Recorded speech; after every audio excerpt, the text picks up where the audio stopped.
एक बार एक गांव में एक साधु रहता था। सारा दिन राम राम जपता रहता है और ढोलकी बजाकर कीर्तन करता रहता। उसकी कुटिया के पास जिस व्यक्ति का घर था वह उससे बहुत परेशान था। एक दिन वह व्यक्ति गुस्से में उस साधु की कुटिया में चला गया और कहने लगा कि तुम क्या दिन रात राम राम रटते रहते हो? तुम्हें तो कोई काम धंधा नहीं है, हमें तो कमाने जाना पड़ता है। तुम्हारी ढोलकी की आवाज से मैं सो नहीं पाता। साधु कहने लगा, तुम भी मेरे साथ राम राम जप के देखो, तब तुम्हें पता चलेगा कितना आनंद आता है।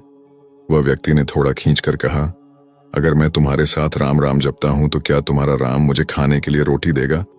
साधु कहने लगा कि मुझे तो राम नाम की लगन लगी है, मुझे तो राम जी की कृपा से हर रोज भोजन मिल ही जाता है।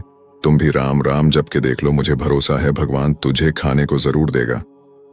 वह आदमी उस साधु को चुनौती देता है कि मैं तुम्हारे साथ आज राम राम का भजन करता हूं। अगर तुम्हारे राम ने आज मुझे रोटी खिला दी, सारी उम्र राम की भक्ति में लगा दूंगा। अगर नहीं खिलाई तो तुम ढोलकी बजाना बंद कर दोगे। साधु कहता है कि मैंने तो निष्काम भाव से प्रभु राम की भक्ति की है, लेकिन फिर भी मुझे तुम्हारी चुनौती मंजूर है।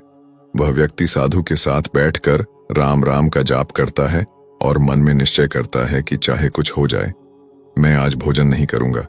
देखता हूं इसका राम मुझे कैसे भोजन कराता है। राम का भजन करने के बाद वह सोचता है कि अगर अब मैं घर जाता हूं तो मेरी माँ और बीवी मुझे खाने को कहेंगे और मुझे रोटी खानी पड़ सकती है।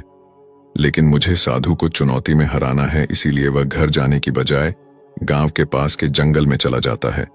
जंगल में एक पेड़ पर चढ़कर बैठ जाता है। वह सोचता है कि मैं सारा दिन इस पेड़ से उतरूंगा ही नहीं, अन्न का दाना भी नहीं खाऊंगा। इस तरह मैं साधु को हरा दूंगा और उसका ढोलकी बजाना बंद हो जाएगा। कुछ देर बाद उस जंगल से एक बंजारों की टोली गुजरती है। उन्हें भूख लगी होती है तो बंजारों का सरदार कहता है कि आग जलाकर यहीं पर खाना बना लो, अब खाना खाकर ही आगे बढ़ेंगे। खाना बनकर तैयार हो जाता है। बंजारे खाना खाने ही वाले होते हैं कि इतनी देर में बंजारों को सूचना मिलती है कि पीछे से डाकू आ रहे हैं। तो बंजारों का सरदार कहता है कि हमें यहां से चले जाना चाहिए, डाकू हमारा सब कुछ लूट सकते हैं। वे बंजारे खाना वहीं पर छोड़कर चले जाते हैं। वह आदमी पेड़ पर चढ़ा सब कुछ देख रहा था। कुछ समय बाद डाकू वहां पहुंच जाते हैं। भोजन को देखकर डाकू कहते हैं कि खुशबू तो बहुत अच्छी आ रही है, लेकिन यह भोजन किसने फिर बनाया? बनाने के बाद खाया क्यों नहीं? कहीं किसी की चाल तो नहीं हमें फंसाने की? हो सकता है इस भोजन में जहर हो। उसी समय डाकुओं के सरदार की नजर उस व्यक्ति पर पड़ी। वह उसे नीचे आने का आदेश देता है।